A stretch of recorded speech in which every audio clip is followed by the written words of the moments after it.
Hello everyone, great to see so many people in the room, great even to see a sold out event. I'll introduce myself first. So I'm David Moat. I work for Coventry City Council's Economic Development Service, and on behalf of Coventry City Council, Warwickshire County Council and the West Midlands Combined Authority, it's great to welcome you all to this event this evening. It's great to see so much interest in this, in the Coventry and Warwickshire Immersive and Creative Launchpad, and it's great to see so many of you interested in this event. Now, this being the first of what we hope will be many events in the next year or two that are focused very much on creative industries on the patch, how we can support creative businesses to grow. So about the Creative and Immersive Launchpad, it essentially represents an additional key stage really of many years' work that ourselves at Coventry City Council and Warwickshire County Council, working with the local universities and private sector partners, have spent working together to support the development and growth of local creative businesses and creative industries in the area. Some of you may not be aware of the former Coventry and Warwickshire Local Enterprise Partnership Digital and Creative Business Group that essentially set the seeds for that. Some of you may have been aware then of the Community Renewal Fund pilot that we delivered in Coventry 2 years ago. There was also the Warwickshire Digital Creative Co-Investment Fund that Warwickshire County Council delivered on the patch, starting to support the growth of creative industry. So that set the seeds. 2 years ago, when Warwickshire County Council had the opportunity then to bid to Innovate UK to be one of the launch pads, there's now 11 nationally, and when they came to me with the idea, well, we want to have a launch pad covering Coventry and Warwickshire that is focused very much on creative and immersive technologies. I had no hesitation to say yes to support that application, as I could see the difference it was going to make. So the Launchpad we got the approved last year. There's been some really good stuff happen to date through the Launchpad. Some of you may be aware there was a call for applications last year. We've seen some. We hope to see some strong projects commence over the next few months that will deliver very strong innovation activity in that area. Some of you may be aware that we had a call for new innovators then that closed last month. The response we had to that call, or that Innovate UK had to that call, has been really good, and I'm almost certain that we will see some really strong local businesses that are supported through that call. So those are the first two stages. We're also expecting a further call for applications, further call for projects to be released later this year, and that is in essence sort of brings us to one of the reasons why we're hosting this event this afternoon. Experience from the first two rounds very much suggests that these calls for applications, these types of grants, they do take preparation, and if you leave it till when the call's released, you're going to stand less chance in securing funding. So in essence, part of what the event's about is getting you more aware of the application process, receiving advice. We've got representatives of Innovate UK Business Growth there, also successful applicant from round one to give a little bit of advice on what to look for, but also to help you preparing in advance for those calls. It's also an opportunity for all of you as well to meet some of your peers working in the sector, to meet business support providers, and to get advice there. But securing grants through the Launchpad. That's only one element of what we're here for today.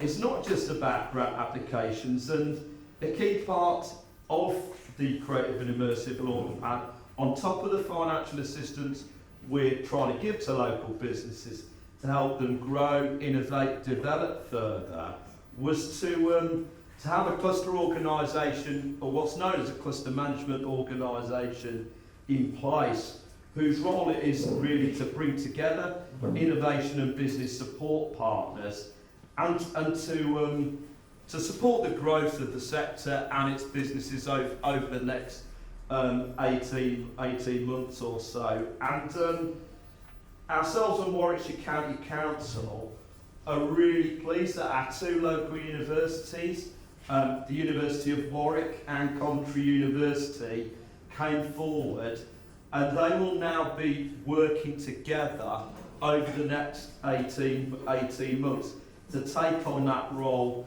and to further help grow and develop the sector. So in order to say a little bit more about what the Cluster Management Organisation is going to do and the format of the rest of today's event, I'd like to introduce Claire Green from the University of Warwick, who's going to say a little bit more about what the Cluster Management Organisation will entail. Thanks, Dave.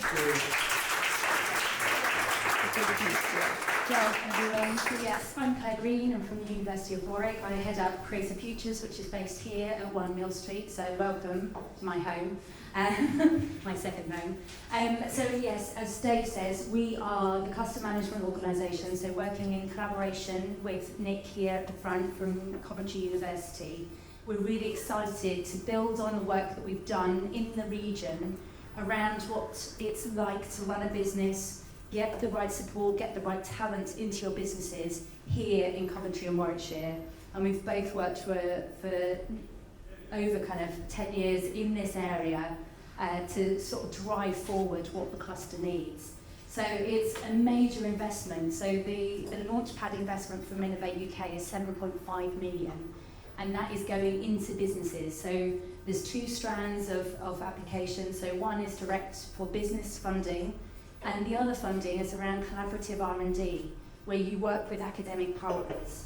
So we would love you to work with the University of Warwick academics and Coventry University academics as part of that strand. So we will be brokering matches. So part of the Cluster Management Organisation is supporting you to get the support that you need to build a good bid and to build a good team. And as Dave said, that needs to start now, because you then, none of that work is wasted by the time you start to write that application. So we will be planning a portal, a sort of a gateway to signpost you to a load of resources and a load of support, and we'll also be looking at kind of creating a brand that sort of helps support what the creative and immersive technology sector is all about here in Coventry or Warwickshire. And we'll be leading events like this and activations, sprints, support that you can then get the support that you need to build good bids, and to then, when you're awarded funding, actually then deliver it here in the region. So it's very much watch this space. We're here to support you and here to signpost things to you, but this is the first of many in terms of events that we're going to do. So I'm going to do some introductions. So we've got a packed programme in terms of the plan. We're going to have two speakers actually from Innovate UK. They are going to talk about business growth team and how they can support you. And then we've got Nick from Ampered In, who is actually an Innovate assessor. So you can get slightly ahead of an assessor's mindset in terms of what they're looking for when they're looking at your bid, which is a great clue. I'm very excited.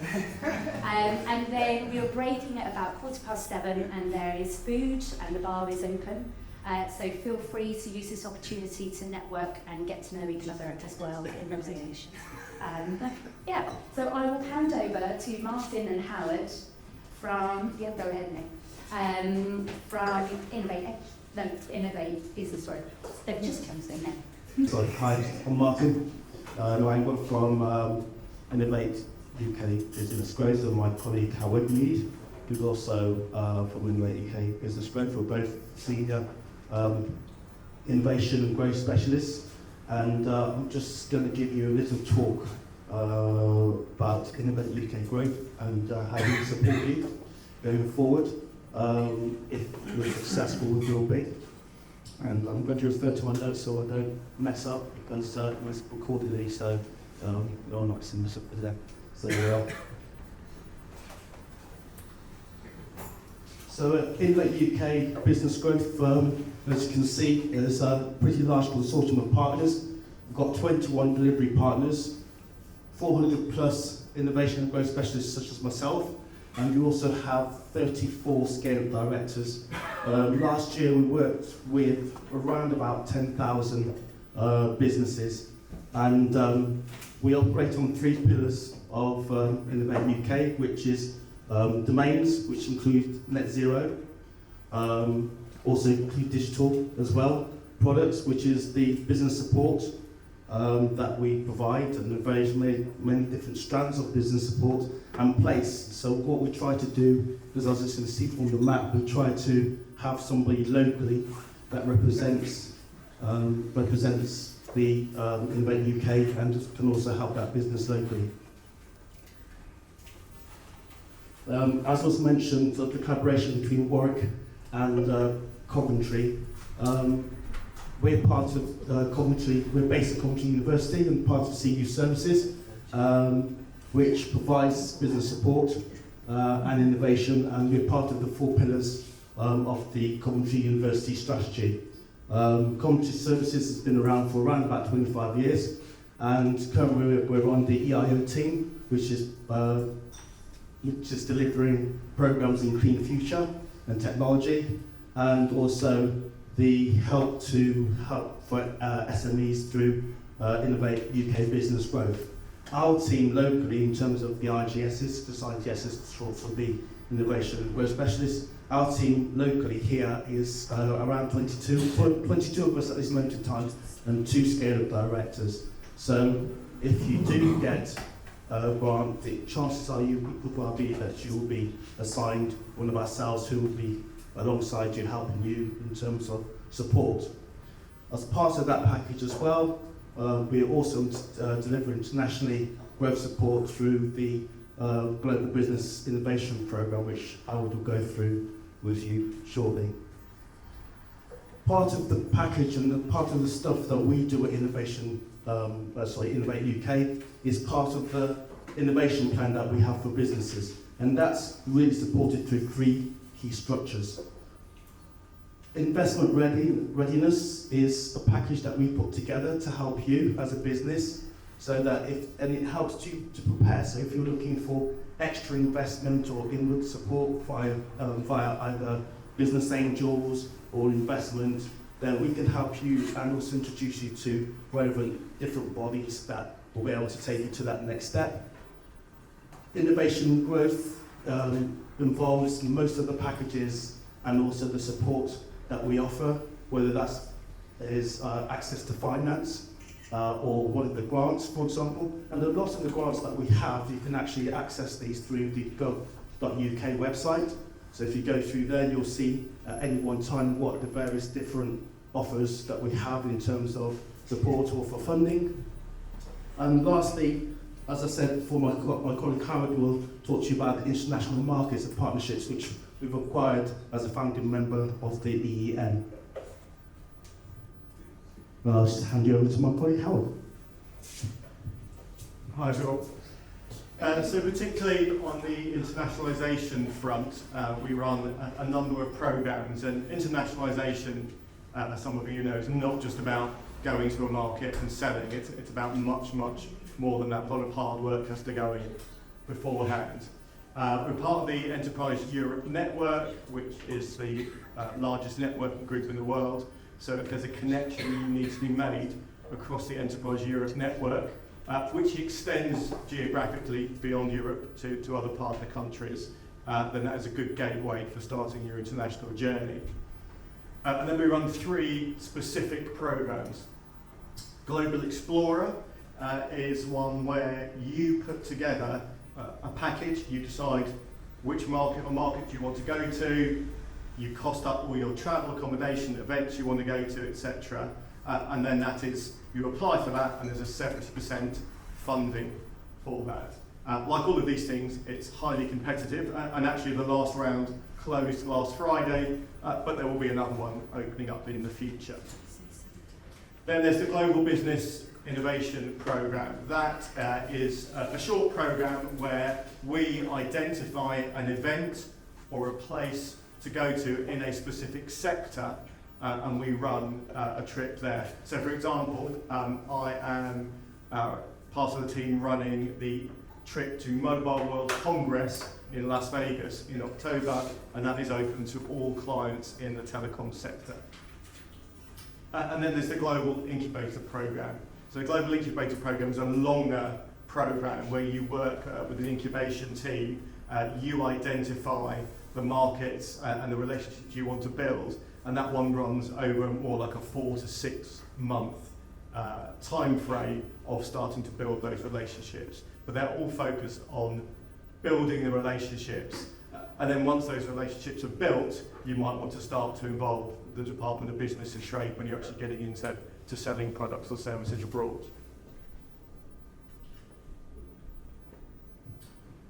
So, I actually have a client in the room.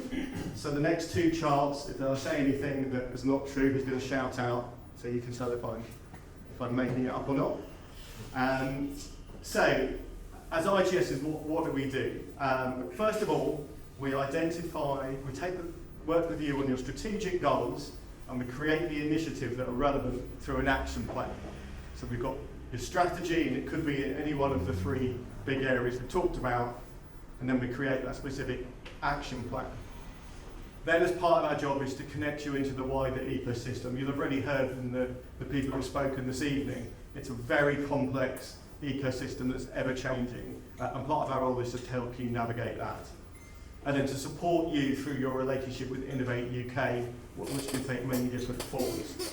And this is it's an open relationship as long as you are still growing, and as long as you are still an SME, and as long as you are still innovative, we will provide that support. So what's in it for the clients? I think really, most of all, and most of you working in business will know this, there's a massive difference between working in your business and working on your business. And as IGSs, we take you out of the day-to-day and we help you think longer term and work on your business. We create these action plans, and the action plans evolve over time as your needs change. And we speed up the way that you can navigate the ecosystem and ensure that there is a follow-up to that, because what the government is most interested in is the impact created by these action plans. What is the revenue that you're creating? What are the future jobs that you're going to create? And this is how we live our lives. The very small box on the left-hand side is actually quite an important one. So the first thing we do is check your eligibility. And for us, your eligibility has to start with innovation. That's the number one criteria. After that, obviously, there are various things. You need to be UK registered, you need to be an SME. Once you're in the system, we then do a needs analysis assessment through a program called Growth Mapper. And as part of your kind of contract with us, you agree to do this Growth Mapper, and the Growth Mapper assesses your business, how your senior team views your business across those 3 criteria of innovation, internationalisation, and investment. And for example, I've just had a client complete one, and the team was very unified in 2 of the 3 areas, but very disparate in the 3rd area. And obviously that's something we're going to sit down in the near future and work through. We then create the action plans and the sprints, for those of you who are kind of used to working with agile methodologies, achieve a result and impact out of those sprints, record it all in our central data system, and keep that relationship going. And what we ultimately love is for clients to grow sufficiently to move on so we can pass them on to a scale-up team for those businesses that are going to become large businesses in the future. And because we're a national organisation, I just wanted to briefly touch on the 3 areas that we operate within, above working with the local councils and so on. So, you'll all be aware we're no longer politically part of Europe, but as of autumn 2023, we rejoined Horizon Europe as an associate member country. Actually gives us access to quite a lot of what goes on within Horizon Europe. As you can see, the budget for Horizon Europe is quite extensive, and Horizon delivers on 3 pillars, which is excellence in science, innovation, and solving global challenges. And what you do through Horizon is potentially partner up with businesses who are physically based in Europe, and that potentially gives you access to even greater amounts of support. Then there's the UK Government Fund, the Shared Prosperity Fund, which currently runs through to March 2025, and that a lot of that money was what was called up until 2 weeks ago Levelling Up, I think now called local government, but there is a real aim to get that money not just in London and South East, but outside of London and South East to help growing businesses.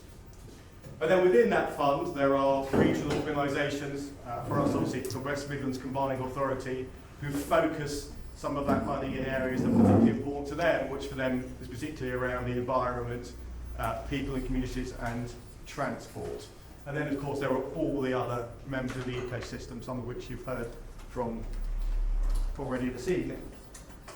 I don't know if you have time for any questions, but we thought it would be good to, rather than us telling you what we think you want to hear, if there are any questions. About 2 minutes. So, any questions? Oh, hang on. If it's difficult, I'm going to. Hi, so Rob Harrison from you. We've actually made a submission for an Innovate UK grant already, twice. Failed the first time, hopefully the second. Just wondering if we're successful, what's the intensity of the engagement with you guys as the project progresses? That's kind of partly up to you. It's the support you need. So one of the things when you make that grant application, they're very tight on now, is do you have the capacity to work on the project that you want the grant for, above and beyond running your day-to-day business? And that's part of what we're there to do, is to keep you focused on the project. There's no time limit, there's no set amount of meetings. It's whatever we and you agree is the support level if you are successful. The separate to the grant, though, is the innovation growth specialist. You would get a monitoring officer if you're successful in the grant who works for Innovate UK, and they would be responsible for making sure that you tick all the right boxes and you deliver what it is you set out to deliver within Innovate. But as part of that setup process, you also need to be producing cash flow forecasts to make sure that a lot of the grants are paid in arrears, so you have to make sure that you can evidence to Innovate that you have the capacity, but also cash flow to deal with that. And then that monitoring officer will set schedule with you, probably to be quarterly, depending on the length of the project. If it's only a year-long project, it might only be twice within that year. But the innovation growth team are, in addition to that support that you get from the monitoring officer, who's there to make sure that you're spending money wisely, as after all this tax as well. We're the cherry on the cake. Yes. Now, the networking side of things, but I'll help you work out what you're doing. Not the grit of the ointment. Well, I've got 3 questions, but only 2 minutes. So, These are If they're grant related, I might be answering. yes. Are they grant related? Any grant related? Grant Hands down. That might be answered in the next section. It's not grant related. It's much better than that. It's really quick. It's really quick. Grant related? Oh, no, you're going to go to no. Just be awkward. Can you pass that? But I have tons of time later. Yeah, so I feel like I'm in a very special situation because I was one of the successful applicants for the last round of funding. Thank you.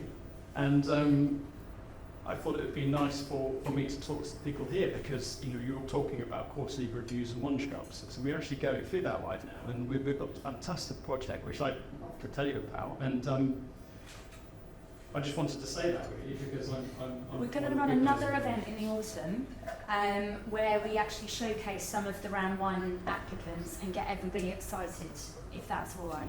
Yeah, Yeah. absolutely fine. Yeah. Perfect. email like that as well, if that'd be good.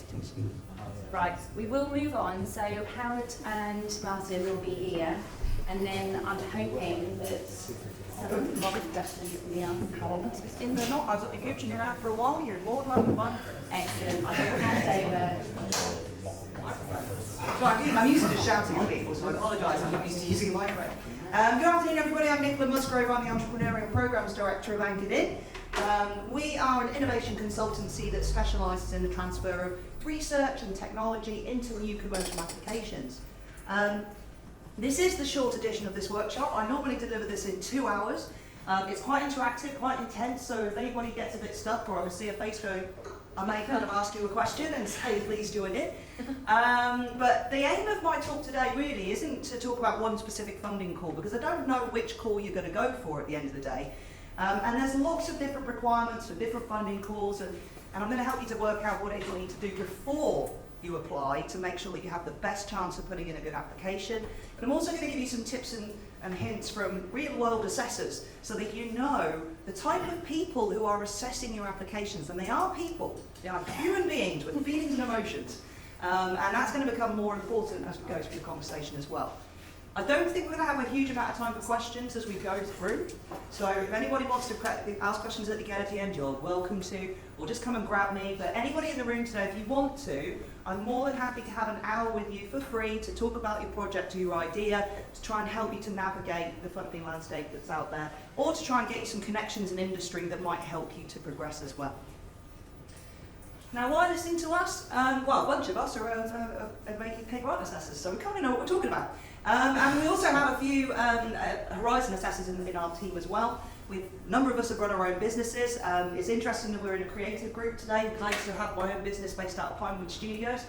So I had my own production company back in the day, and I used to do a lot of mentoring and coaching with animation companies at Pinewood back in the day as well. But also, it's great to be back involved with the Launchpad again, because I designed and delivered the first Launchpad business support programme for the Technology Strategy Board before they became Innovate UK 12 years ago. So I've been around this landscape for quite some time, and I tend to be quite brutally honest about it as well, which is quite refreshing sometimes. So please, Innovate College, shut your ears. And actually some of the programmes that were mentioned a minute ago, we are the lead pitch trainers for the Innovate UK Investability Programme. I do a lot of the training for the Global Business Innovators Programme. I do a lot of the training for the ICURE programme as well. So we are very much connected with Innovate and understanding what they're looking for in an application and how they go about thinking about whether or not you are worth funding. Because it is competitive, and a lot of the time you've got to think, why me, why now? And how I presented the right information. So, before we get going though, does anybody know who these two are?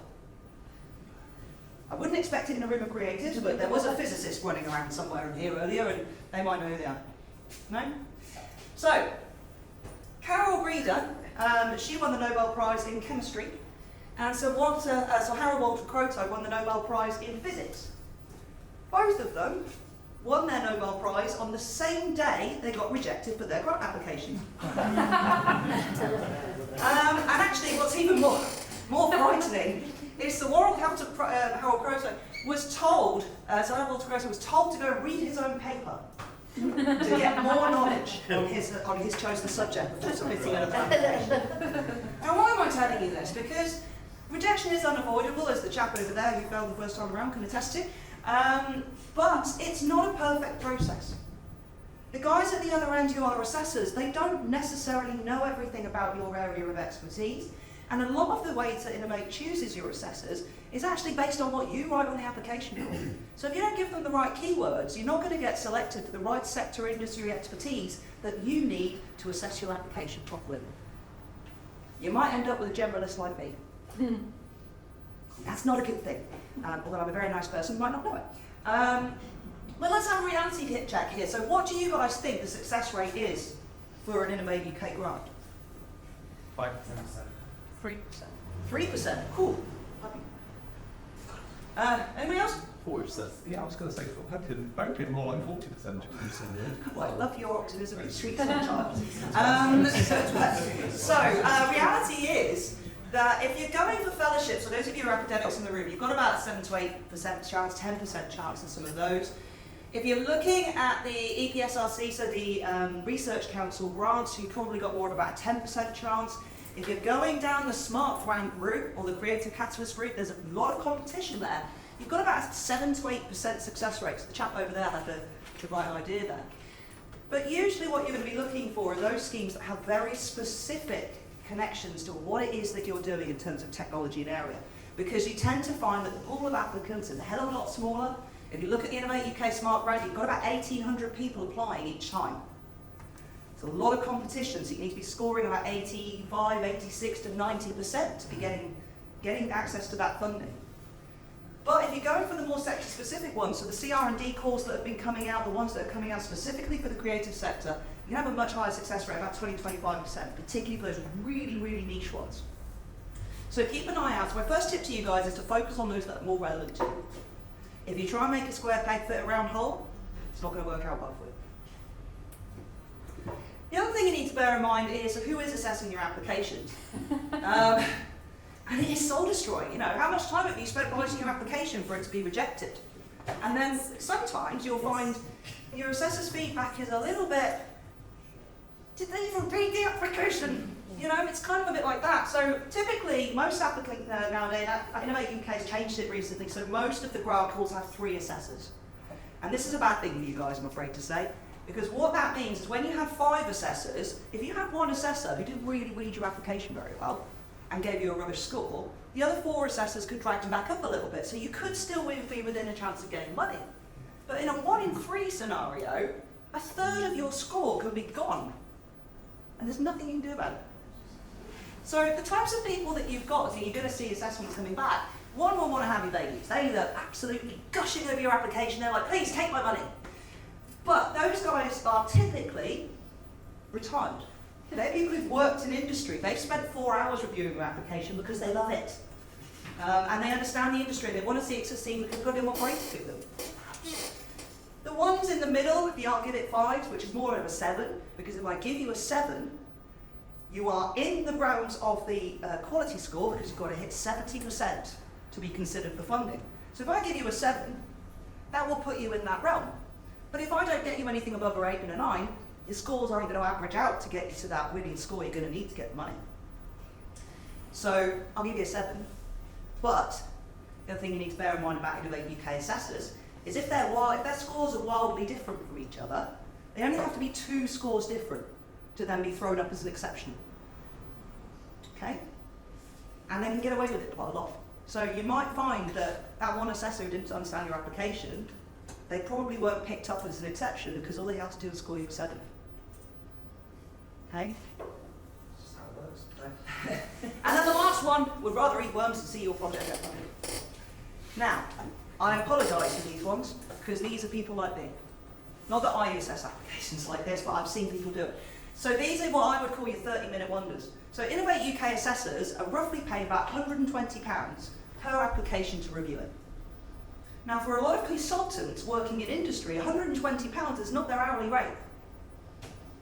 So what they can do is they will review your application by skim reading it. And they don't actually have to read the appendices. There's no requirement to read some of the appendices. The only one they have to read is the Gantt chart for the project plan and the risk register. All of the other ones they don't have to read, but if you don't provide them, I'll give you a 5 because you didn't put them on Twitter. Because it's speedier, it's faster. But what the thing you've got to think about with these guys is that they are probably still working in industry. They are reviewing your application on a 14-inch laptop in between meetings on the train. So you've got to make your application as easy for them to digest as possible, as easy for them to pull out and say, I can see you've answered that question, without providing too much flowery stuff to it, because otherwise they'll get lost in the noise and it's not easy for them to assess. So the easier you can make it for your assessor to assess, the better off you're going to be in your scoring with your 30-minute wonders. But you ain't going to know who you've got. And if you've got a generalist like me who's a 30-minute wonder, and I don't understand your technology and it's too complicated, I can send you out quite easily. But these are real human beings, okay? And real human beings have real emotions and feelings.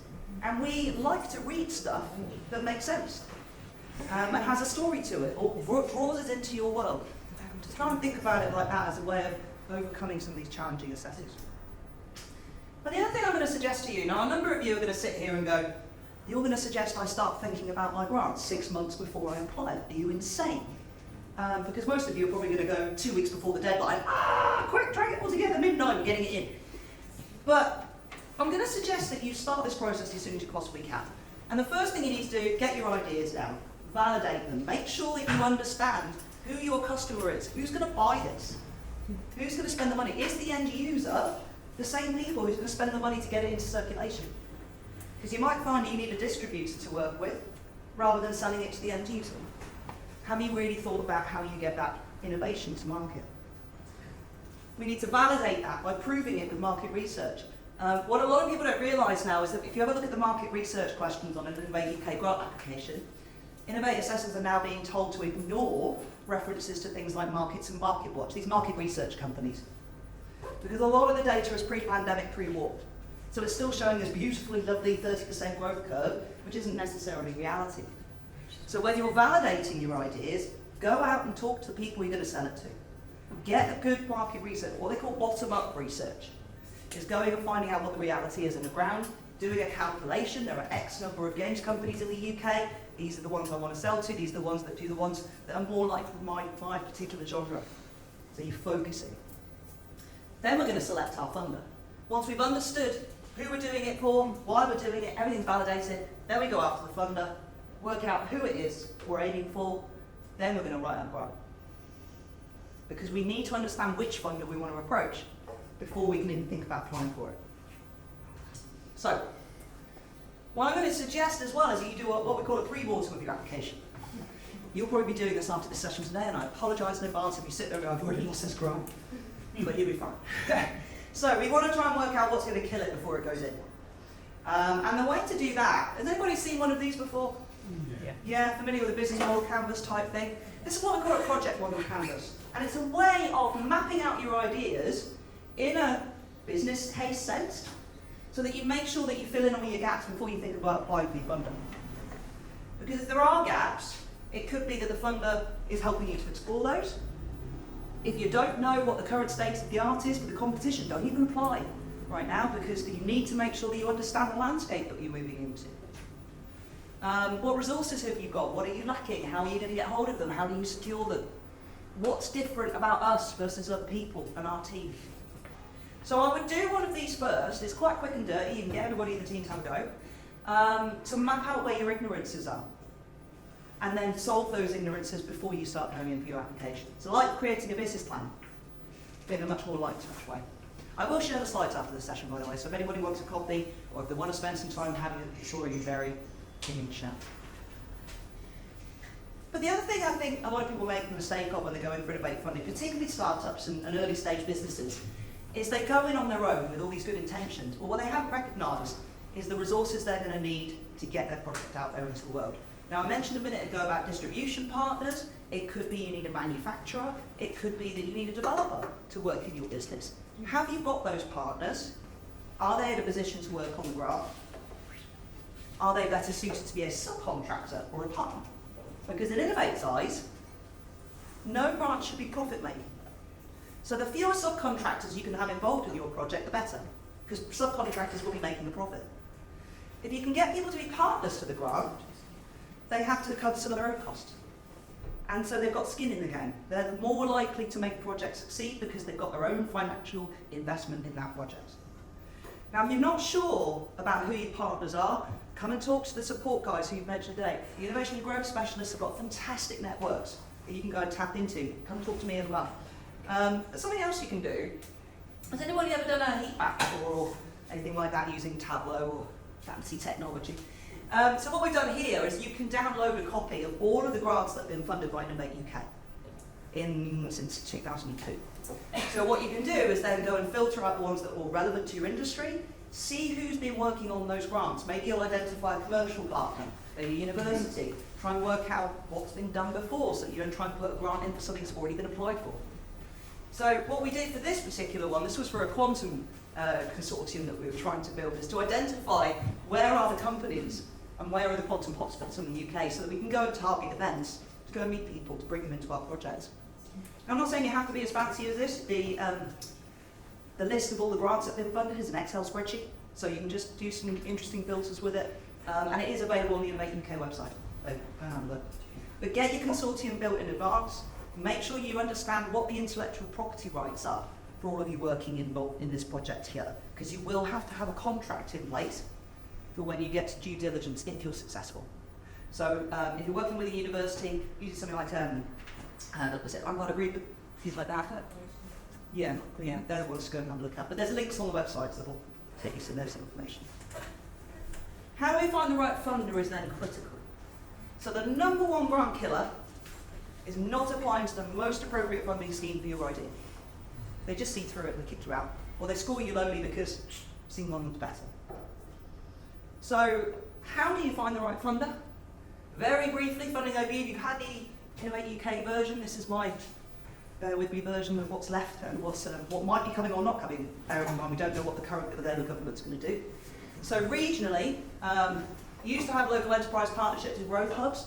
Those were largely funded by European Regional Development Funds. So those have dried up now. However, there are UK, they're the UK CF funds, weren't they? They're being funded back in. But the difference being is that ERDF funds were a couple of £1 million. UK SPF, 400,000. So their ability to fund programs and projects and innovation vouchers isn't as big as it used to be. But they still have access to little pots of cash. So if you go through your innovation growth specialist, they might have vouchers. You sell marketing vouchers. It's in different regions, so just check. So some regions fund innovation vouchers to help us do a bit of market research, do an IP review, get a lawyer to come in and make sure they've got freedom to operate. So get in touch with local innovation growth specialists, get in touch with local council, find out what little pots and cash thing that they've got to help you. Nationally, you've got the research councils, of which Innovate UK forms part of it. You've also got the Royal Society, Royal Academy of Engineering, Leverhulme, Nesta. These are more academic organisations though. So you want to be looking at Innovate UK funding, or probably down this end of the sector funding side of group. European, guys earlier mentioned Horizon Europe. We are back into there. We are also eligible for the EIC Accelerator, where there's up to £2 million worth of grant funding available through there as well. We can't go through the business support programme, but we can apply for funding. And then from a European point of view, you've also got things like ESA Space Solutions, you've got sector-specific ones. Pinewood sometimes does, sometimes Elstree and the other studios will do some funding. Also look at things like Unity, if you're games developers, because they do a lot of funding calls as well. And then you've got your sector-specific ones. So sector-specific, you've got your small business research initiatives. I've had rumour that this is going to be rebranded soon and relaunched. Now these are great because a lot of them were purchase orders. So they didn't count towards your subsidy control, if anybody's familiar with that. Everybody remember the old de minimis requirements and a few people nodding? Basically the amount of money you can have from government before they start paying up stuff. So these are purchase orders. They count towards your cash flow, some of these. So these ones are even better to go for. Charities, there's a lot of funding available through charities now, and there's international programs like the Newton Fund as well. But go out there, have a look on the, I'll provide you a link in a minute for the, it's not paid for anymore, it's the Innovation and Growth Service, where they've got a link to all of the funding calls that are available across the research councils, industry-led funding calls and things as well. But when you select a funder, check the website, have a look at their areas of research, have a look at what they're interested in. Does it align with your particular area? If you are associated with a university, go and speak to the grant manager, because they might be able to provide you with some guidance. And also, you can have a look on the O-Grants website for other things that they've funded in the past that you might be able to sort of tap into, maybe use some of the language, approach some of the people that worked on that project, bring them to yours. And you can contact the programme managers at the moment, but I have heard a rumour that they are being very functional, so they'll tell you how to use the website, but they're not going to tell you what a good grant looks like, because it's conflict of interest for them. At the end of the day, if you don't get the grant, and they've advised you, put some bit of an icky position. So, but speak to them if you want to find out what it is they're actually looking for when it comes to the applications and the sorts of projects that they want to fund.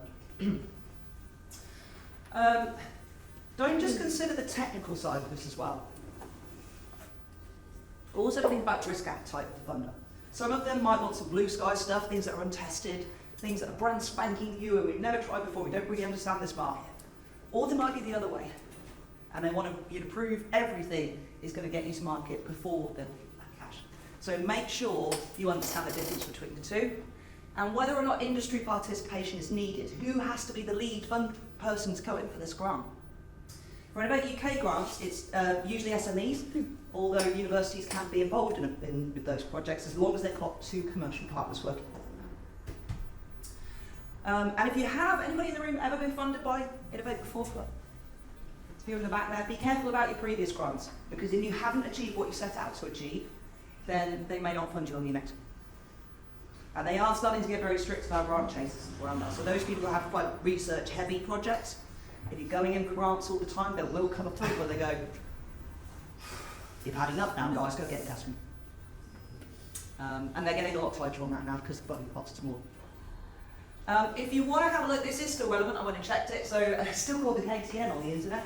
If you go to the opportunities page, that gives you all of the Innovate UK grants. It also gives you grants that are the industry-led calls, so when industry is requiring some support or a particular technology, they'll go through these guys, they'll post something and you can apply into that, and that's purchase order again. So that's all cash. Again, I will be sharing the slides. One of the best newsletters I've found though, and bear with me on this one, is Kirklees Council. Random little council up in the north somewhere. They have this service called iDocs. So if anybody Google iDocs Kirklees Council, you register for their newsletter, and their newsletter comes out with all of the Innovate UK funding calls, charity funding calls, stuff that's going through the community, all sorts of stuff on there. So that's the best newsletter I've found so far if you can't afford for the skeptic. A little bit deaf by PowerPoint this slide, but we also need to make sure if we are going for Innovate UK funding or Free Research Council funding, that we are applying for the right funding pot based on where our innovation is in terms of its route to market.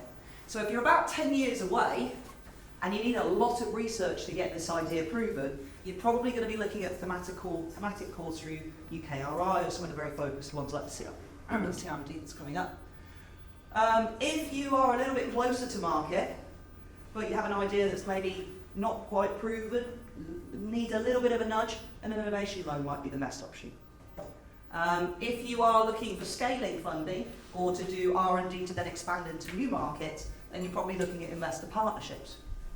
So your innovation and growth specialist can guide you down which pathway, but that's typically the way that you would look at it. If you're going to be going in for a smart grant, now a smart grant, the setup and the questions are very similar to what you guys would see with any of the creative funding grants. But you need to bear in mind the smart grant is kind of the catch-all for everywhere, for anything that doesn't really fit into a sector project. So make sure it's a disruptive innovation. I'm not funding step changes anymore.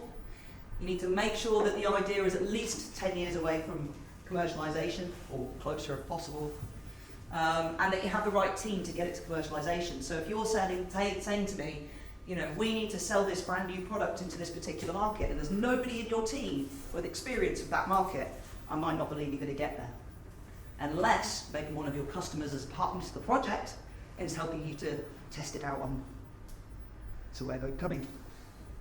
And we need to be able to say what's actually going to come out of this project. So I see a lot of funding calls go in, where we say, with this money, we can achieve this fabulous vision. Okay, but what are you actually doing in this project? What's the thing that's going to come out of here that's going to take you to that vision? And what are the extra steps that you need to do in between? So we need to have thought about these things before we go into your funding call, and which is why it's really important to do that canvas ahead of that, because if we don't know who our market is, we don't know who our competition is, we don't know how we fit into that process, Innovate's going to say, sorry guys, have another go, come and do more research. And if you are waiting for the call to be announced, as chap from the council meant earlier, you are waiting, you've missed your boat. Because a lot of the funding calls now are only got about a 4-week window to apply. And if you've got an academic partner or a university partner, they need at least 6 to 8 weeks to mobilise their procurement departments to be able to contribute their own costs, because they have to put their own costs in separately. All of your partners have to put their own costs into the portal.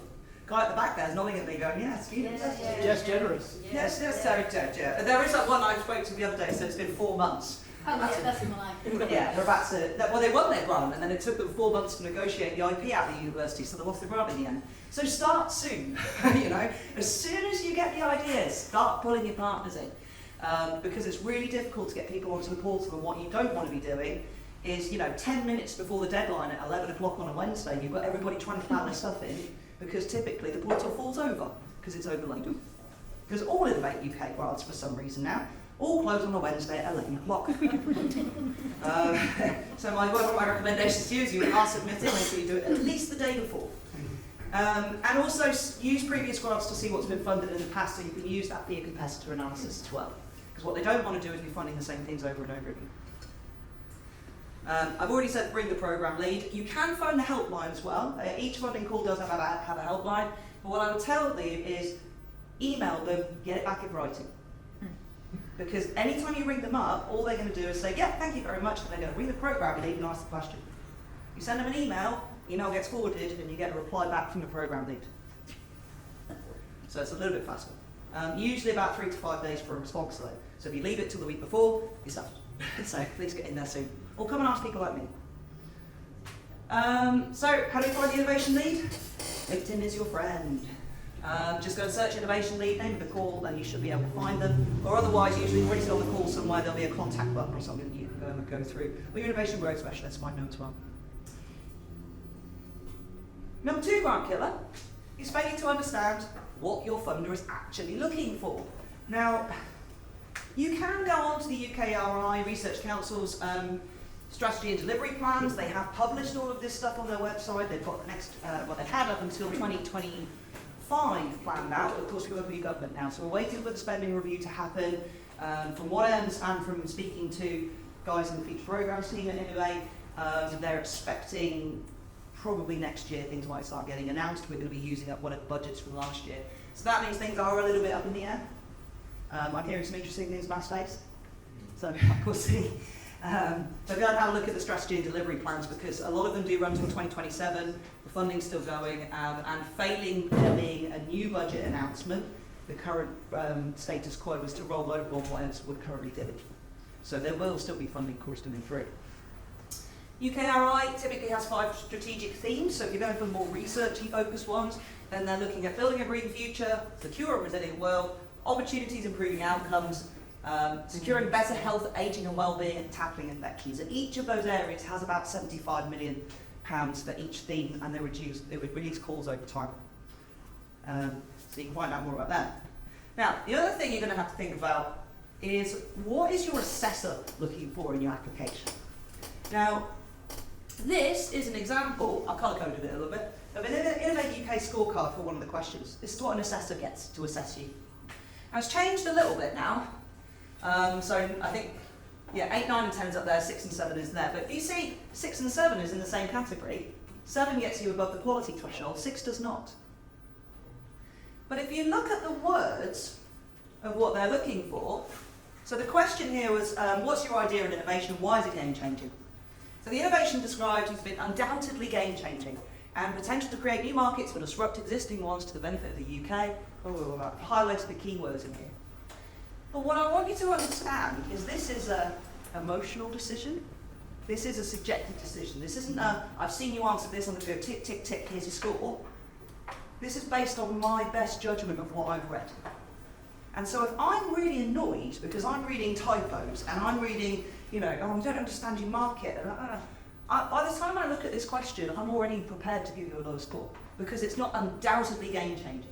But if somebody could explain to me, well, the difference between undoubtedly game-changing and clear motivations, has merit, what's the difference? How do you stratify this as an assessor? Emotional. And this is why I try and get you to think about assessors as human beings, because the more you can do that, the more you're going to get them to understand you. But you can get a copy of this. So Innovate UK is now publishing all of their assessor scorecards as part of the funding calls. So if you go to the supporting information tab on the Innovation and Growth portal, and then go down to assessment, there's a link for you to download the PDF of what the assessment is that you're going to be weighted against.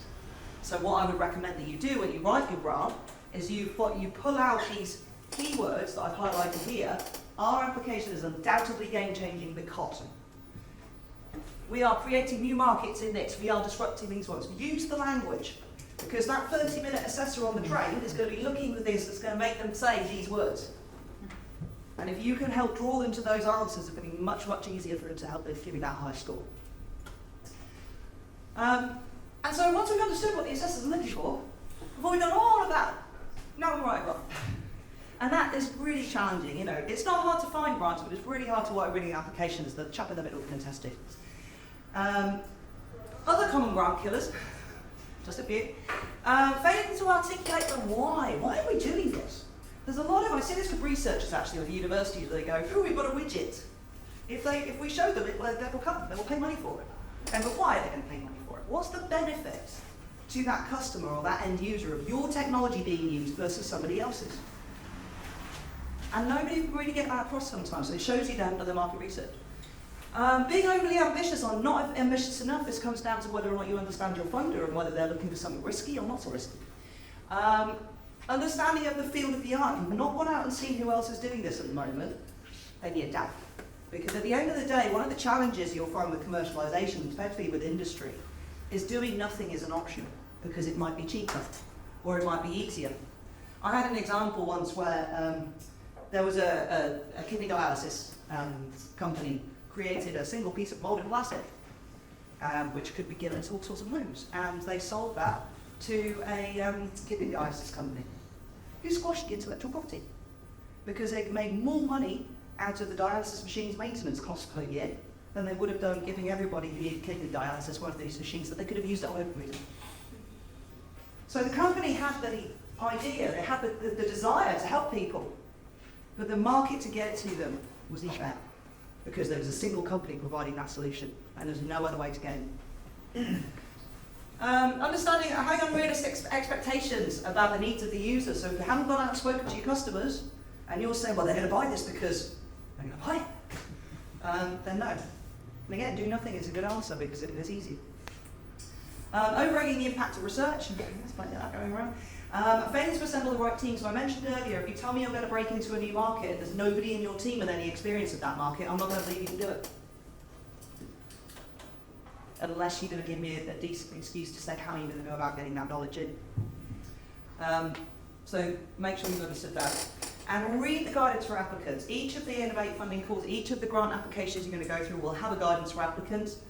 And I mean, seriously read it. Make sure that you go through each of the details, that you create a checklist, that you understand exactly what it is that they want to have submitted. If there are letters of support that you need, have you given yourself enough time to get them? Now, a letter of support, by the way, doesn't just need to say, we support this project. Because, well, so what? Of course you do. Because there's no skin in the game for it. But if you tell me we support this project and we'll buy this product if it reaches these milestones or these metrics, then that's a proper letter of support that says you've given me a route to market. And you could incorporate that into your submission. But going through the guidance for applicants is really important because you need to understand exactly the information they want to have provided, exactly how they want you to spend the money, all the forms and everything else that needs to be submitted, so you're not scrambling around at the last second for everything.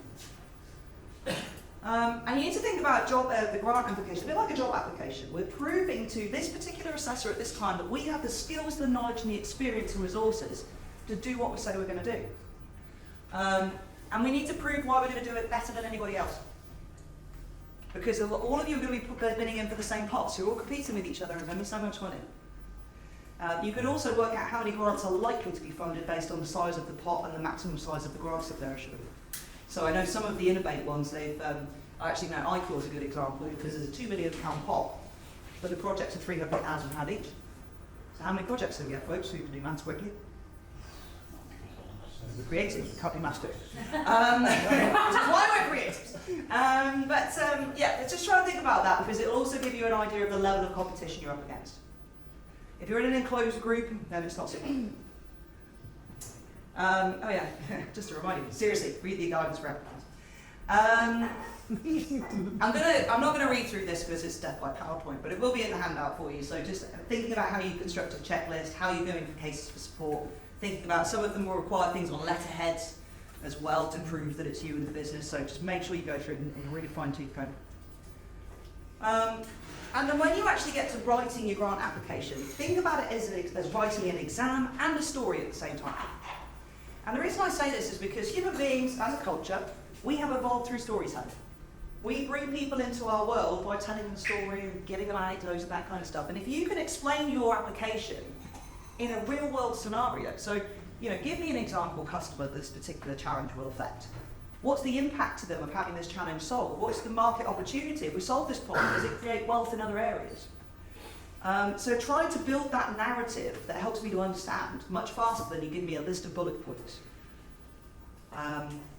But thinking about it as a compelling narrative, not just answering questions. But when you're filling out a grant application, it's somewhere between 6 and 8 scored questions, and there's a bunch of unscored questions. I'm going to talk about those in a minute, because unscored does not mean not important. They're actually probably the most critical ones that you'll run. And you're going to be looking at typically 3, maybe 4 appendices if you're lucky, and the questions and answers will need to be between 400 and 600 words. It's quite a tight budget for word counts. And then you've got to convince 3 to 5 people that that's why you're going to be funded. Now, I've used an Innovate UK Smart Grant application, an old one, as a basis to talk you through a question, because I don't know what the new one's going to be, and to be honest with you, the questions are going to be largely similar. They usually are for Innovate funding course. So the first not scored questions you're going to come up against are scope and project summary. Now, project summary is how the Innovate UK selects your assessors. And so you need to write something that's not only compelling and interesting from the point of view of the assessor, because they get the choice of whether or not they want to read this or not. They'll get presented with it, they'll go, oh, do I have a conflict of interest? No. Do I like the sound of that? Yeah, I want to read that. No, it sounds crap. And then you can end up with somebody like me. So make sure that you describe, basically what you're doing in your project summary is summarising what the opportunity is for this project and what you're going to do in the project. So you're describing what's in the next 3,300 words and 400 words. Touching on the team, touching on the important market opportunity, touching on what the technology is that you're developing and what the impact would be to the people that take it on. And they need to read this and go, wow, I really like this, because those 30-minute wonders, this is the first thing that they read. And this is going to influence how they read the rest of your application. If you're working in medtech at all, then they typically look from the project plan and then they read the project summary last, the assessors. But when you've got an assessor, then yeah, you need them to love it. And when you're writing these, because 400 words isn't a lot to write a lot of detail in, try to use an economist style. So 7 to 9 words in a sentence. Don't be going on ands and ords and waffles. Be quite active in your active tense. Somebody mentioned once, and I can't remember the lady in another workshop, who said, if you can add the phrase "by zombies" to the end of your sentence, it's not an active tense. Trust me on this, try it, it works. But yeah, so if you can finish the sentence with "by zombies" and it makes sense, then it's not an active tense. So anyway, the other thing you're going to get as well is the scope question. The scope question is where your assessor is going to be working out whether or not they're actually going to bother reading the rest of your application. Because if you don't meet the scope of the competition, you get kicked out, you get no feedback, do not pass go, do not get £200. So if you don't write your scope question in the way, if you go to the scope tab, they have a list of bullet points that says your project must. And what I suggest you do is you say, you answer each of those bullet points directly. Our project is innovative because we have a robust project plan, because we have this, we're using Prince to do project management, and experienced practitioner. Explain the answers to those bullet points as clearly as you possibly can, because you want your assessment to go tick, tick, tick, tick, tick, yep, you're in. Especially the 30-minute wonder, because they'll be looking for you to get paid 120 quid in. Okay? Project description is a little bit less challenging. It's not a scored question, but this will only be published if your application is successful. So don't go putting in, don't just copy and paste your first project summary into this box, because this will go out to the public. And if your competition can read it and there's something sensitive in there, you give them the game anyway. But it's not scored in any way. And the other not scored questions, there's a few on there, but one of them you really need to bear in mind is the applicant's location. Now, spoiler alert, Innovate UK will only fund UK organisations, unless you can prove that that exact experience or that exact particular thing that you need does not exist in the UK at all. And I think you're going to struggle to do that. Being the cheaper option in Lithuania, because that's where the developers are, is not an option for using Lithuanian developers. You should be using UK-based. The money needs to go back into the UK economy. If you have people from overseas participating in your grant as a partner, they can be a non-grant claiming partner, but just be careful if the grant application is based on project value and not grant value. And by that I mean the cost of the overall project. Because if you've got non-paid, non-grant receiving people in your project, they will be providing an in-kind contribution which goes towards the overall project cost, and you might accidentally tip yourself over the limit of the grant application.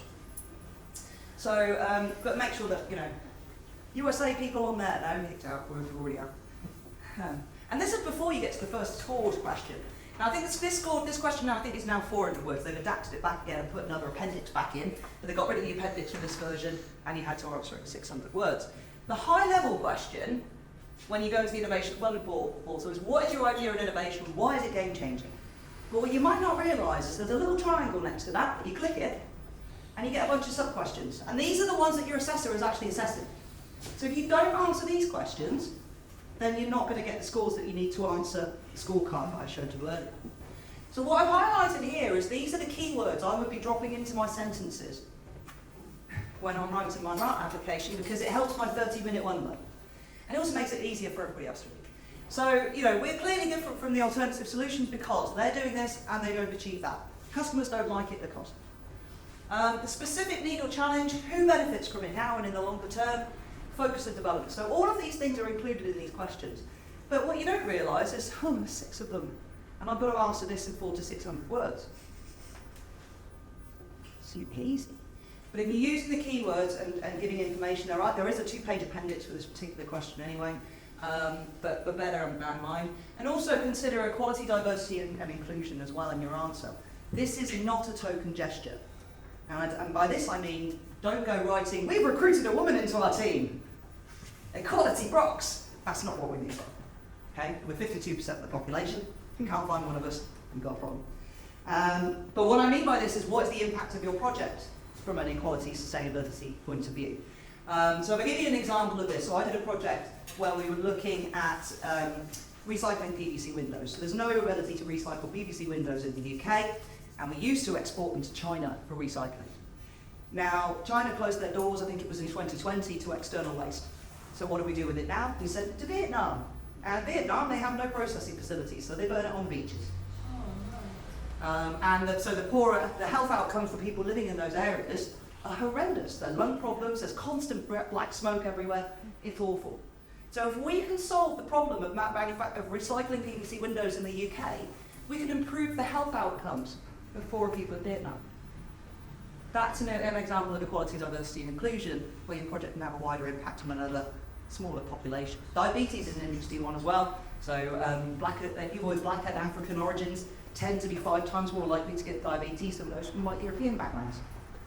So if we can develop tools to identify pre-diabetes symptoms, we can improve the health outcomes for particular portions of the population.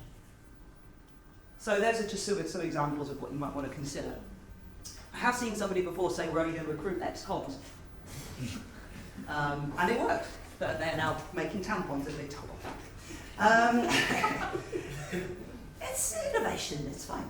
Anyway, so you've got to explain these things in your answer, and this is what it says on the website that the assessors are looking for, but this is the first hints of what you've got, what they're looking for in the scorecard.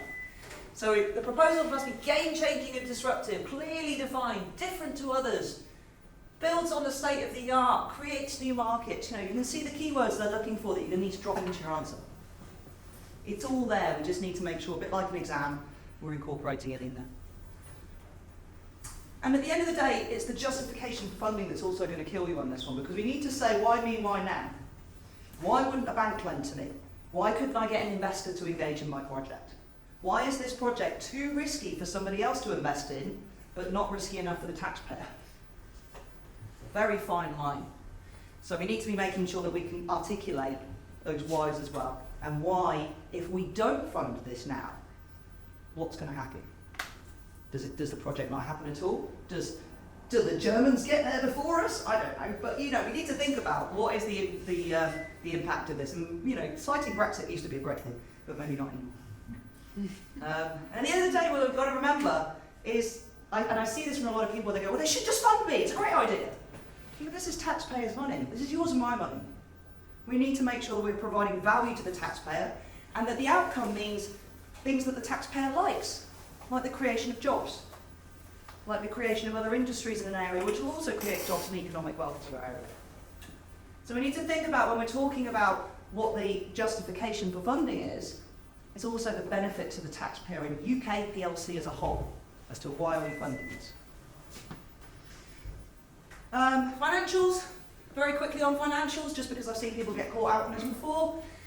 If the call says your project must start by the 1st of October, and the 1st of October happens to be a Sunday, don't say you're going to start your project on the 2nd of October, because you're immediately out of scope.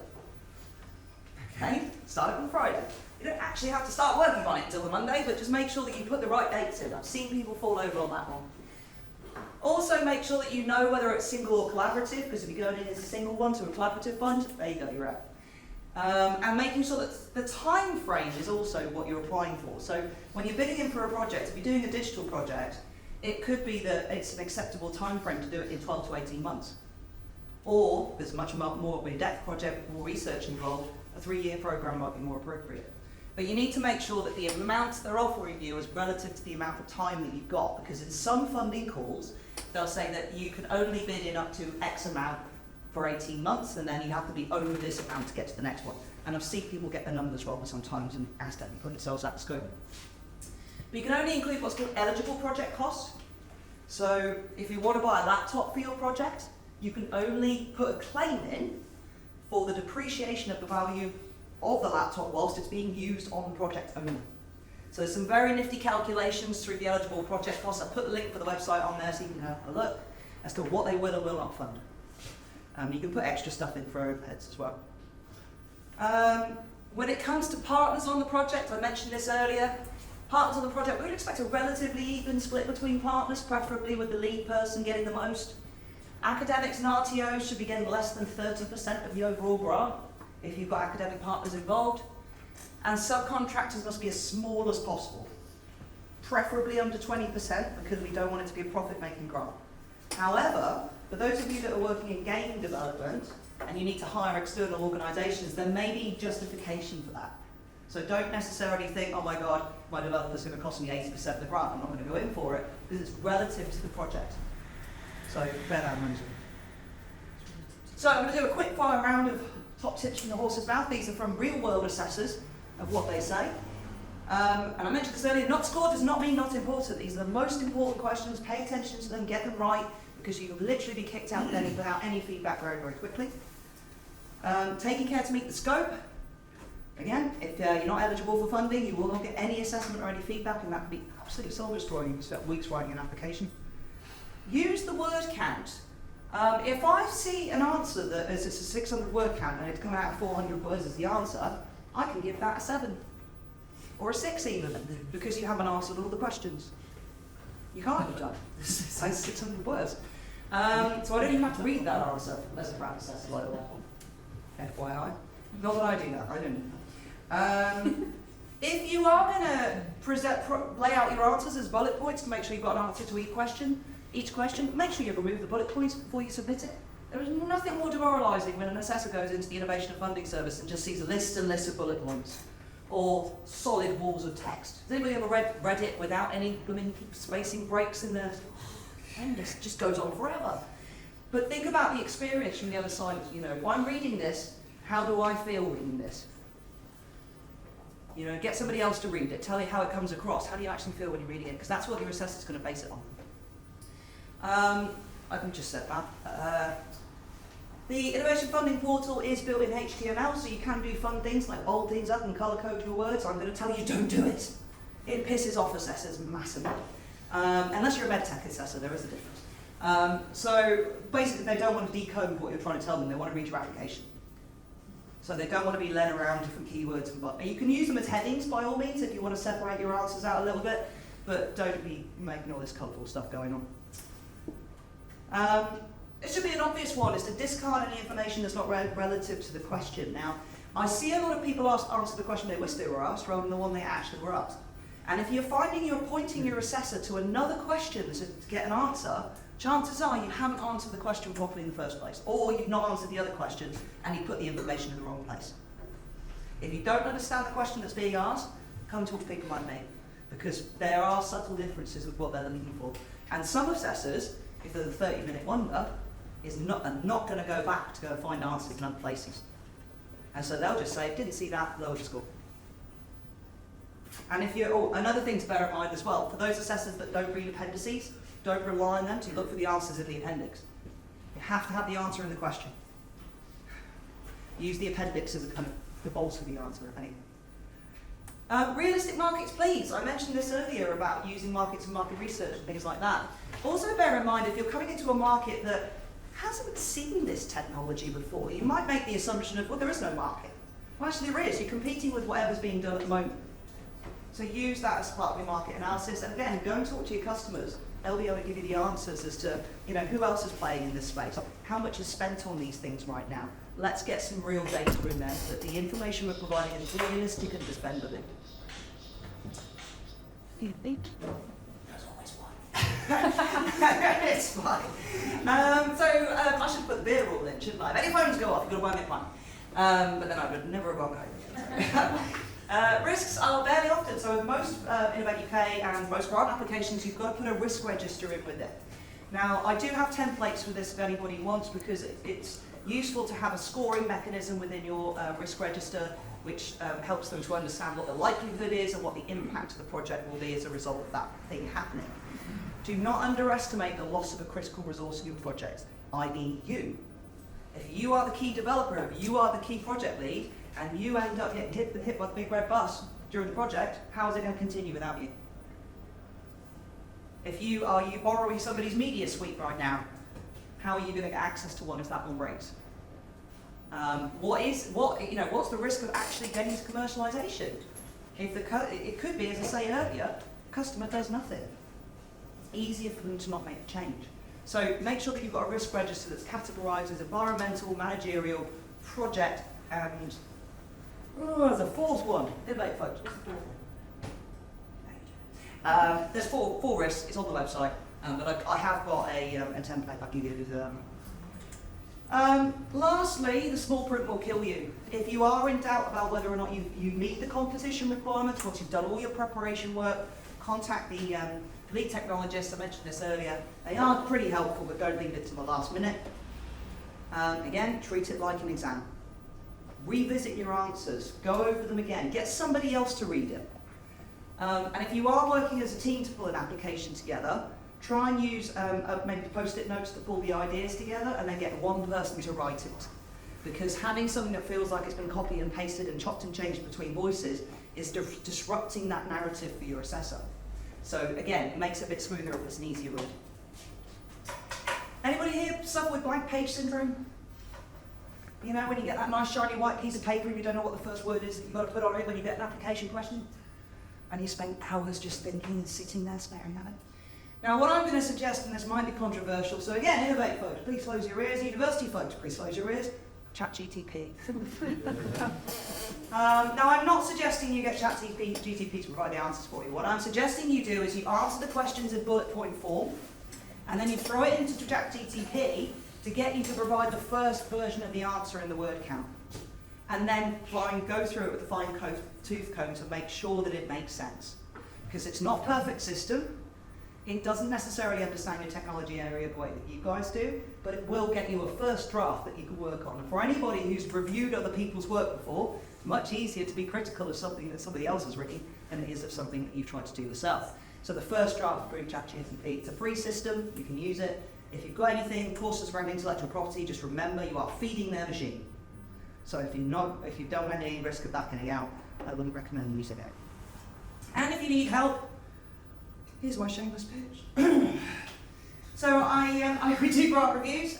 We do have a pool of Innovate UK grant assessors that we can run applications through before they go in so that you get the feedback. It's about a quarter of the price of what you pay a grant writer to write an application for you, and you get real feedback from real assessors. I also do application mentoring as well, so if people want me to work with them on getting your application ready, I'm not going to write it for you, but I am going to give you critical feedback that's going to help you have the best application before it goes in. Or we can do workshops around specific funding calls as well as an organisation, but it's all the local sort of stuff. That's my shameless pitch.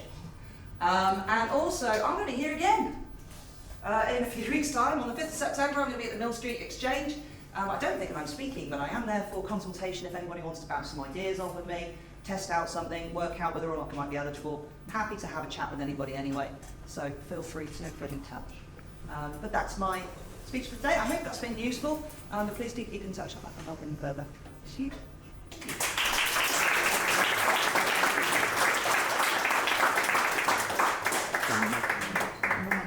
I don't think you took breath then, Nick. Stay where you are, because I think you might have some time whilst the food is being collated.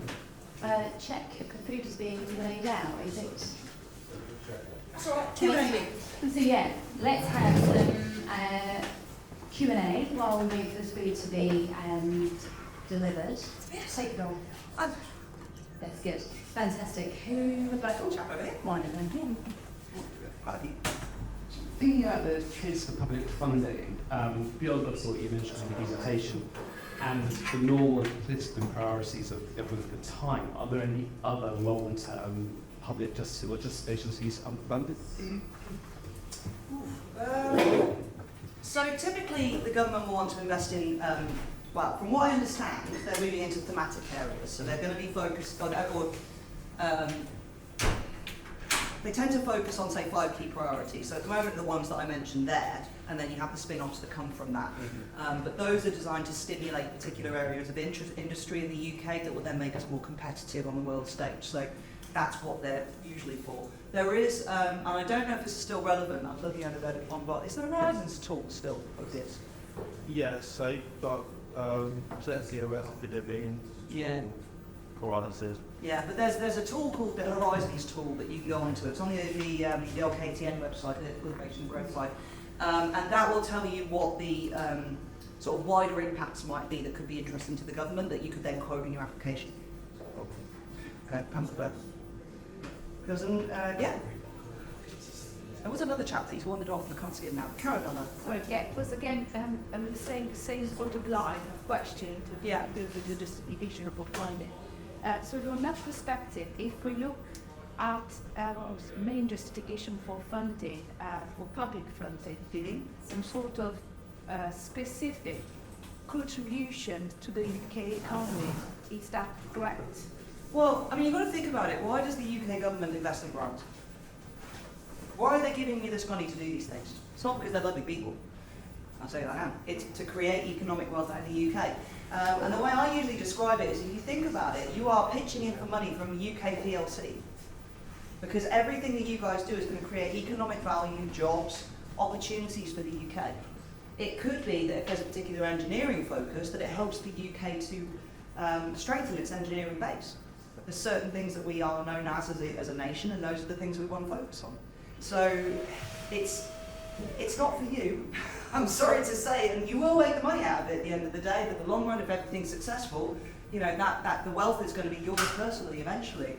But the only reason the government is funding it is to create value for the UK, create stability and opportunities for the UK. Because one big case that actually the government has put money into that is actually to try to convince private investors to actually invest in sectors. Which is what the investor partnerships is. Absolutely. Yeah. So, well, that might change now, actually. So, I think some of that was down to the fact that you had a venture capitalist running Innovate UK for the last 5 years, and now Indra Mukherjee's gone, which we thought, but he dies. He's gone, but because he was a venture capitalist by trade, he was moving the organisation more towards getting investors and private investors. Now, the rumour I'm seeing at the moment from current government noises is that's going to continue. They want to see private investment in the UK because it reduces the impact to the taxpayer. Because unfortunately, run-of-the-mill taxpayers don't necessarily see the benefit to them as individuals of investing in creative technologies or space or quantum.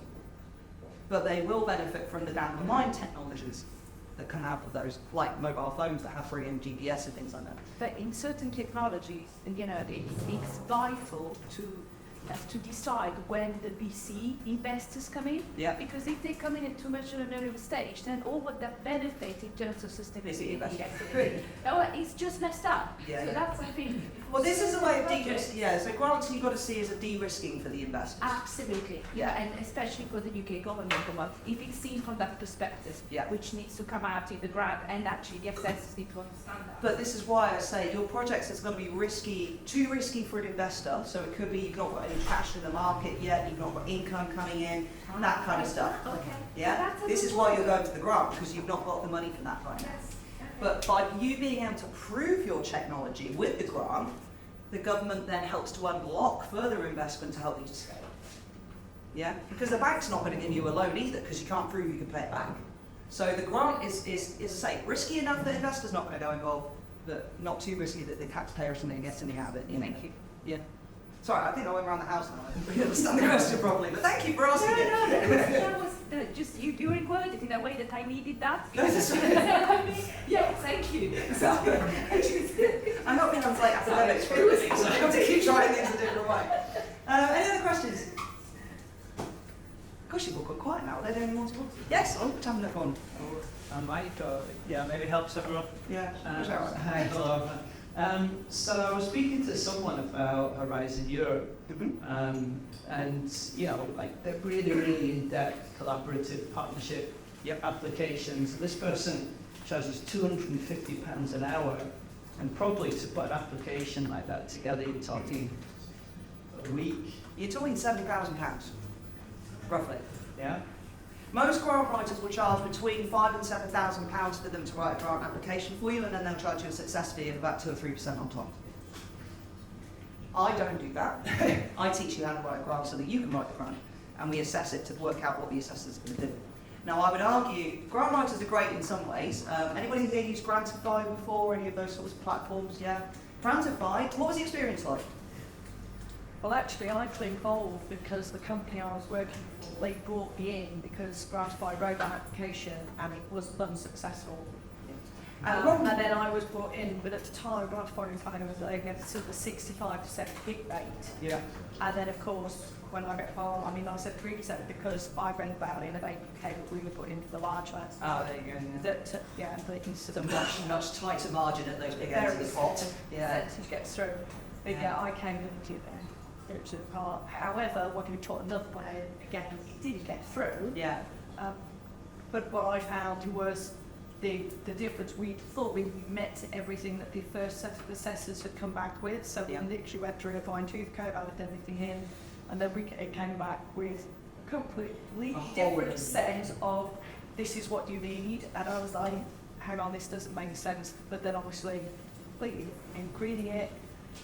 Very subjective. You cut bits out that were useful before that now these aren't getting. Yeah. It was quite obvious there was a lot of different people who were reading it, and like you said, obviously you've got a 30 minutes with people, but I felt it was quite obvious some of the business acumen, a couple of the assessors compared to somebody else, and we polled one, there was one assessor who was raving about it, and then the other two not. So I think you understand now why. Yes. Yeah. I mean, I have actually used Grantify before to write a grant application, if it's going to sound scandalous. But I don't know how to use that. But the challenge I've found with organisations like that, and I'm not specifically picking on Grantify, they do a good job of what they do if you haven't got experience in that area. But the challenge I found with it is that you hire a grant writer, but usually it's going to take the pain out of writing it because they know what needs to be written. But you still want to tell them.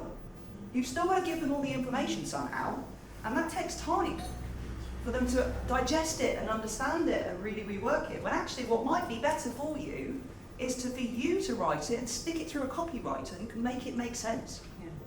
Or ChatGTP who can put the English back into it for you if you're not particularly well at writing English. Because I found when I did use this particular platform, I spent weeks filling out boxes, and the boxes had word counts on them.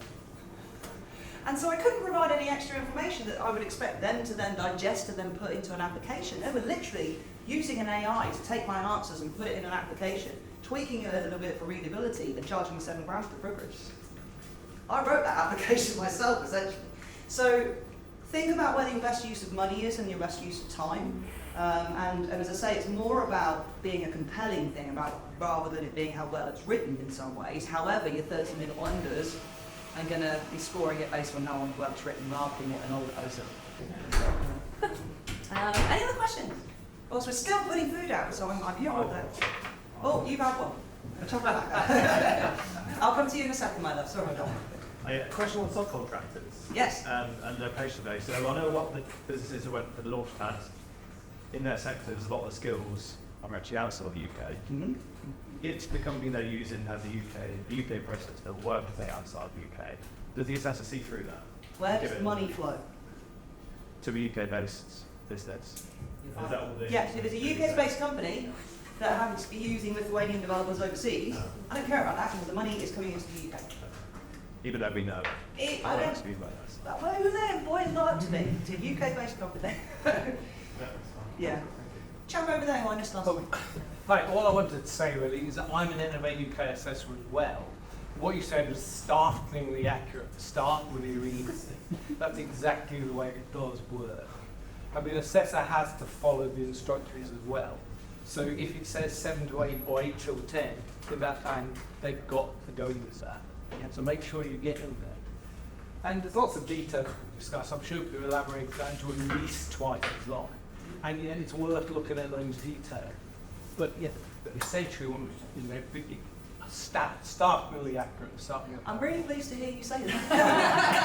No, I'm an Innovate UK assessor. I disagree with everything you just said. Here's why. Because there's already one of them in the room as well. But thank you. Appreciate you bolstering what I'm saying.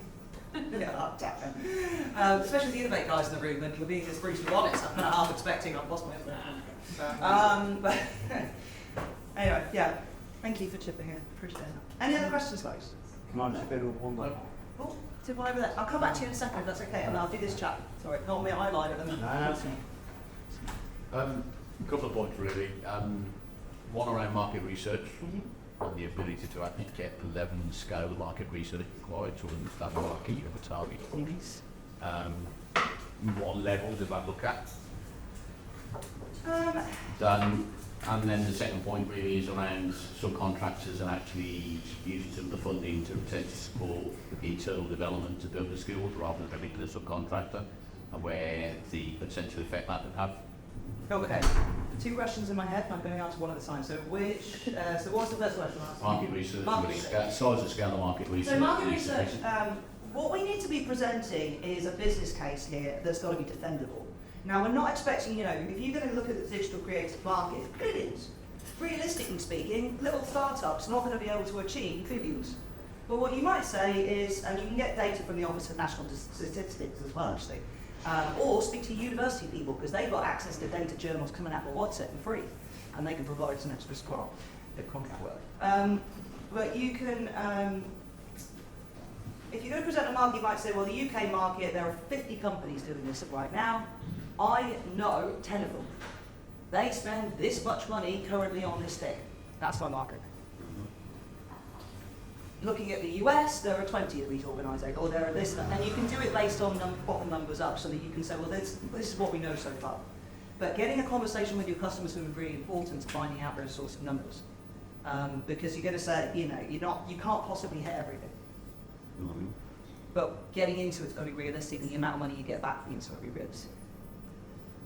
I don't know if that answers your question or it kind of sidesteps it. I need to look at what your case is to see. Yeah, slightly. So what we're looking at proposing just really is to build a gap in the market, because the market could be anything in manufacturing. But look at what they're doing to solve the problem right now, or avoid the problem. That is your current market, the Eurogaps. Yeah, and it sort of does the business market. There's research from Gartner and McKinsey and things like that to support the fact there's actually a gap. Yeah. Which is where they go, but then how do you look inside the gap, they research to fill that gap, these. But this is where you go and talk to your customers and say, look, if I could solve this problem for how much we should pay for it. And then go and test the other customers, would you pay this amount for it? Okay, well I have 50 customers now that pay this amount of money per year to solve this problem. That's my immediate market. Now looking at this, if I know the number of companies that play in this space, if also I can think and have this problem, I can then infer, through a nice bit of maths, this is what I think the overall market looks like. But the key thing is it's got to be defendable, not necessarily accurate. Yeah, so we've failed last time, and really they failed for the thing to around market research, but we use either McKinsey showing that they could Gauss to say that, but going out to Going to the manufacturers to say, You might only need 5, or you might want to go to that's talk what to I'm the about institute. size and scale, really, if I'm asking the question. Well, if I were you then, I would go to the Manufacturing Technology Centre and go make friends with them and get them to give you the data. Yeah, or go and speak to the high value manufacturer if that's a problem, because they've also got statistics and data and they can provide with some market research. Also, if you engage your university, like, are you training at the moment? Yeah. You are. So if you are stable in training, you could apply to a KTP, a knowledge transfer partnership at the university, whereby they'll give you a student who will go and do that market research for you from a business school, and you only have to pay for the costs. So there's other routes that you can get to try and find the right information and get the market. It's just knowing what the manufacturer would say. But happy to have a one-to-one with you if you want at some point to try and explore, well, who would I go and talk to? Yeah, it'd be good to understand, obviously, what we're actually doing, and then... And I can give you a bit more guidance on it, yeah. And actually, I've got some connections into some manufacturers, and I've done some workshops similar to this with some manufacturing firms before as well, so they'll probably be able to create a connection there at some point. And then say the other bit was around musical needs support, skills development. So skills development in your it's an interesting question actually, because ideally Innovate UK wants to fund skills that are in your business, but the difficulty you have is if you're hiring in skills or you're training in skills into your business, is the risk is that the skills aren't in place to deliver the project within the time frame that you need them to. So what you might suggest is that you're hiring in just to deliver this project on the basis you are going to learn from it and then train up future employees or recruit more people. Remember, taxpayers love recruitment. So you're going to recruit more people to fulfill that role in the future, meaning you don't have to outsource. So that would be a good story. Okay, thank you. And actually that's creating, from an economy point of view, to go back to your question earlier, this project creating an opportunity to impart more skills into your business over time through the building. Yeah. So that's another economic thing. We're going to say one last question. Chat over there, one promise. Food. Thank you. If I was on from the question actually that chap, this first question, which is about ability. So when you're putting in an application and potentially you are the first to market, similar to what Chubb's saying there, yeah. You've done your market size, but it looks absurd because they're all new to market. From an assessor's perspective, how does it look? So I don't know what miles we put in, ours looks obscene. Yeah, but you don't want it to look too unrealistic, but also it is real. So where's that balance? So this is where partners become really interesting. So if you've got the leading manufacturer of Ed's widget and they're on board on your customer advisory board, or they're a partner to the project because they're the ones providing with the guidance as the knowledge of the industry. Or it could be that you have, if you speak to the sector specialists actually over at Innovate, they probably provide you with some guidance around certain keywords you could drop into that, or certain industries you might want to approach that you could then validate against.